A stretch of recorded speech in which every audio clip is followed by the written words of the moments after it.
Okay, so get this, you're in Dubai, right? And the tension is so thick you could cut it with a cricket bat. Oh, tell me about it. Bangladesh, they're fighting for their lives in this match. Absolutely crucial. They need a win to stay in the T20 Women's Cricket World Cup. Yep. South Africa, on the other hand, they're sitting pretty, but they want that semifinal spot locked down. Huge for them, this match. Plus, they need to boost their net run rate just in case. Of course, always thinking about those scenarios. Oh, and did I mention England? Right. They're lurking in the background with their own semifinal dreams. Can't forget about them.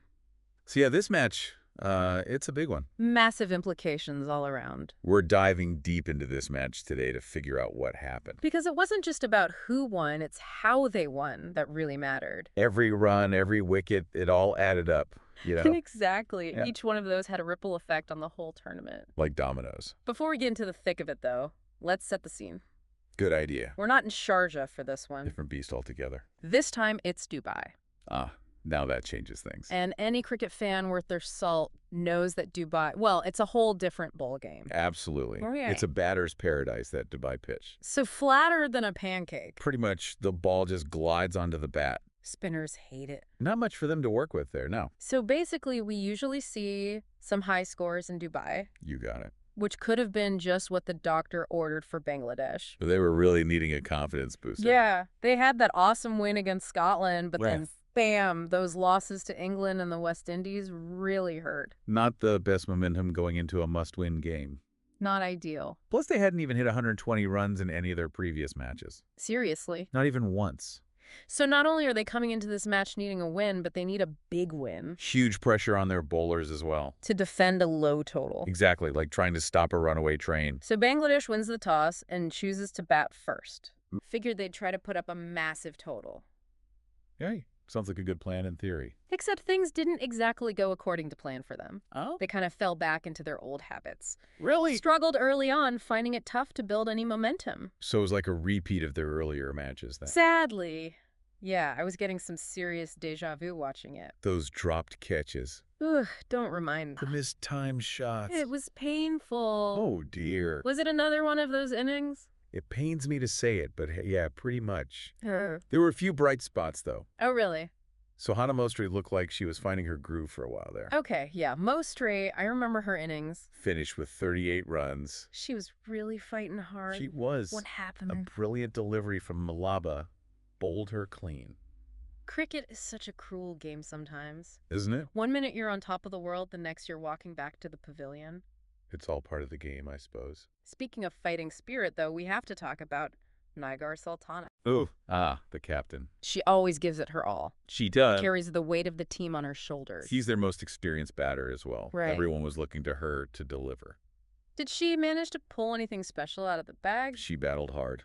I'll give her that. Ended up as Bangladesh's top scorer? What did she get? 32 runs. Solid innings. But even her best wasn't enough to turn the tide, you know?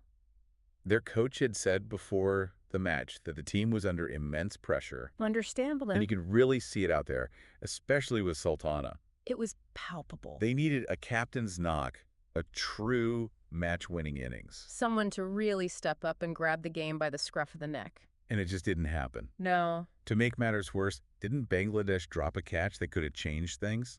they did. I thought I saw one. A crucial one, too, off to Clerk's bowling. Ugh.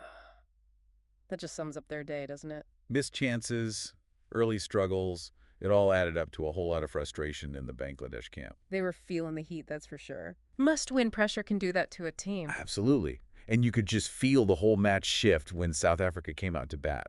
Momentum's a funny thing, isn't it? It really is. 1 minute you're scrapping for every run. The next year, cruising to victory.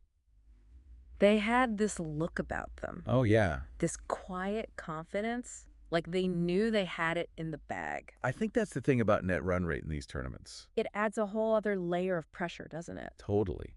It's not just about winning. It's about how you win. Right. South Africa, they knew they needed a big win here. Not just to secure their spot. Exactly. Yeah. They wanted to send a message. Especially with teams like England breathing down their necks. Oh, for sure. Every run counts at this stage. Okay, so for anyone who needs a little refresher on net run rate, Always a good idea. it's essentially like goal difference in football, right? Exactly. The bigger the margin of victory, the better your net run rate. And if teams are tied on point, Net run rate can be the deciding factor. Exactly. So South Africa went out there with a clear game plan. Keep it simple. Right. Chase down the total nice and steady. Don't take any unnecessary risks. And demoralize Bangladesh in the process. Which they did. They really did. Wolverton Brits, those openers. Oh, they were phenomenal. They were so patient. Textbook batting. I kept waiting for them to go for the big shots, but they didn't need to. Nope. Just kept the scoreboard ticking over. Picked off singles, punished any loose deliveries. Kept their cool under pressure. Built a solid partnership. And then Tasman Brits, she just took over. Player of the match performance right there. Absolutely. 42 runs off 41 balls. And she even said afterwards that she could have scored more.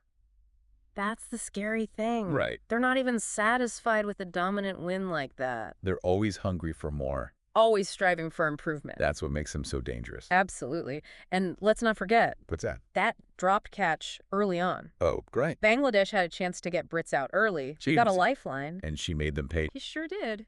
Cricket's a game of inches, isn't it?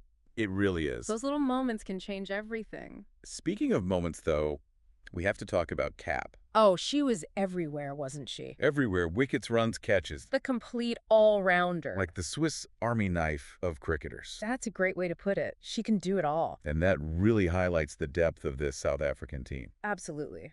They've got so many weapons in their arsenal. It's scary. Their future opponents should be very worried. So in the end, South Africa wins comfortably, 7 wickets in hand. Dominant. It felt like they were toying with Bangladesh at times. A real statement victory. And it wasn't just the batting, was it? Nope.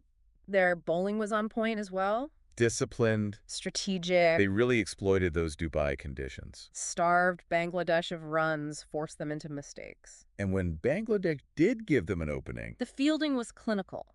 they did not give an inch. Not one. It was a masterclass in controlled aggression. Talk about a clinical performance, right? Absolutely ruthless. So after that win, where did things stand?